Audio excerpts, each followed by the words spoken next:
taking it back. We're both at the age now where we can say back in my day. For sure. So Yeah. back in your playing days, what were some of your best memories playing at West Virginia and Yeah. having the sweet experience being able to play Yeah. in the NCAA tournament in the Sweet 16? I think the biggest thing is, going to the Elite Eight my freshman year. So you have that success early on in your career, and you're thinking it's going to be like this every year, and then, just the guys, not what we did, just the guys that we had on our team. Like if you look at the success we had, you know, where guys are now, you knew they would. You knew they'd be successful by how they were as players. Mike Gansey's general manager of the Cleveland Cavaliers. Rob Summers, assistant coach at Missouri. Then you go on down the line, Joe Mazzulla, head coach with the Boston Celtics. So the guys we had on our team and the team chemistry we had was something that was really special.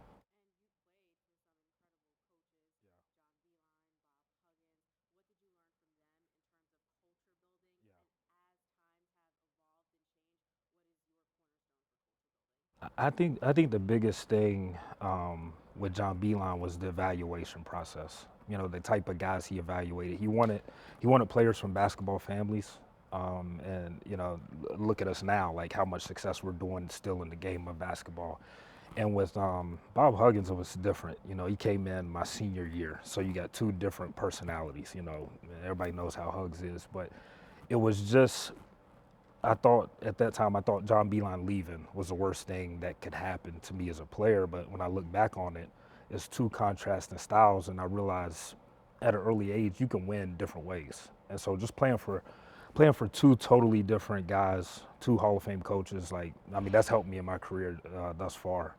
And as far as like our culture, it's really hard to create culture in this day and age where you have guys for 7, 8 months and then they go on and so you got to create buy-in from day one, and kind of way we do it is just an evaluation process.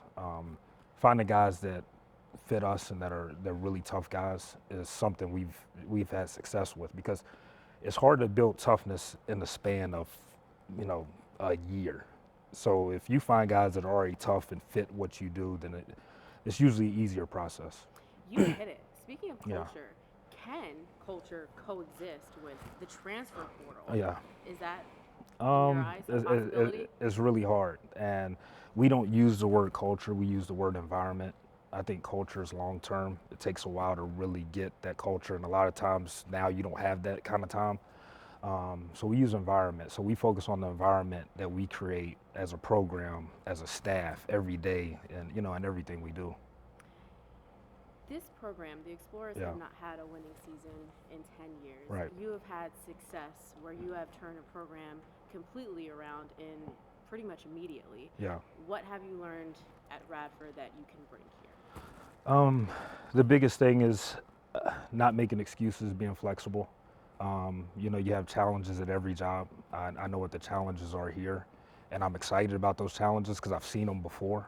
So I think finding guys that aren't going to complain, finding guys that are going to buy into what you believe and the family feel. Obviously, I have my brother on my staff, so for us, in college basketball, a lot of coaches say we're family. They preach it, and I've always believed like, if you practice what you preach, you're fake. But if you preach what you practice, you're real. So for us, like we don't have to say we're family. Like you just feel it. So that's the biggest thing why I think we've been able to turn around, the Radford program. What ultimately led to your yes in accepting this position? The people, talking to Dr. Allen, our president, talking to Ashpori, just the energy they have around this place, the enthusiasm they have to get it going in the right direction. Um, I just fed off that, and I had the same vision they have. Like I wanna embrace challenges, and that's what I felt from them in the interview process. This is such a new culture with NIL Right, as a right. huge part of everything. You're laughing Yeah. right now. It seems like universities with bigger budgets Yeah. have more of the success. They're able to get the players. How do you navigate that as a coach? I think it goes back to the evaluation. Sometimes we've taken players where a lot of people say I don't know if he's good enough, and then they end up being really good, and then we may not be able to keep that player. But I'm okay with that. You know, you got to be flexible. I think your evaluations have to be spot on what you do. And I think that's the biggest thing in this is evaluation. You can't have missteps on that.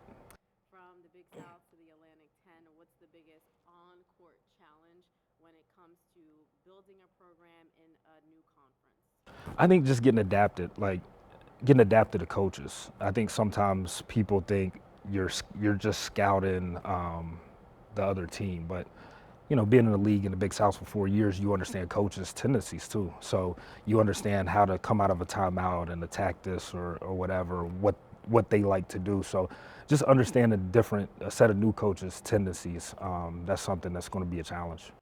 What I loved about your introductory presser is one quote that you said, and I want to get it right. You said, finish at the rim Yeah, culture. yeah, In this day and age where people shoot yeah, three yeah, after three yeah, after three, doing a highlight, I have to keep thinking of different words to say three, right, a triple, a tray, right, downtown. right. How does finish at the rim culture build toughness within the team? It does because we play differently. We play with two bigs. A lot of people play with maybe one. Some people play with none and want to space the floor and shoot threes.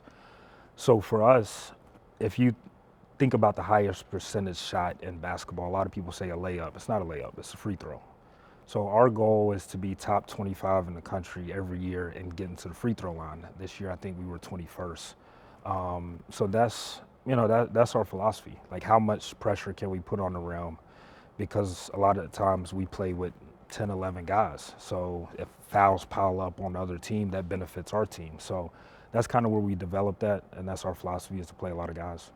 Some teams have made the postseason strictly off the defense Right. that they play. What is your defensive philosophy? Just be annoying.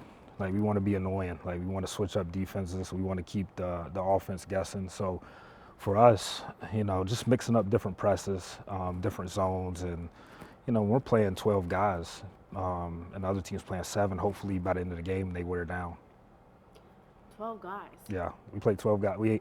This year we were 15th in the country in points off the bench, and some people said maybe you're playing the wrong guys. And sometimes we switch the lineup, and then we're still 15th in the country in points off the bench. So I think that is a testament to the buy-in and this kind of culture that we have where everybody wants it and nobody really is willing to sacrifice. But when you have that stat, that's what I was most proud of this year. I like that you play two bigs. This is in a city where Yeah. on the pro level there's a big that everyone loves, obviously going through some struggles this Right. season. How does that compare when you go against teams who like to play small ball? Um, I mean, it does create challenges, but the bigs that we like to recruit are mobile bigs. They can switch on the guards, and then hopefully we make them take a tough shot, or we make them isolate, and then, you know, has the other coach mad because they isolated and not passing the ball. Um, so for us, it hasn't caused a huge disadvantage. It helps us get to the free throw line because we send 3 to the offensive glass. This is a blue collar city, coach. Yep. Is the city of Philadelphia getting a blue collar coach? Oh, for sure. I mean, you know, growing up, seeing my mom and dad, you know, both on work 2 jobs, never made excuses for me and my brother.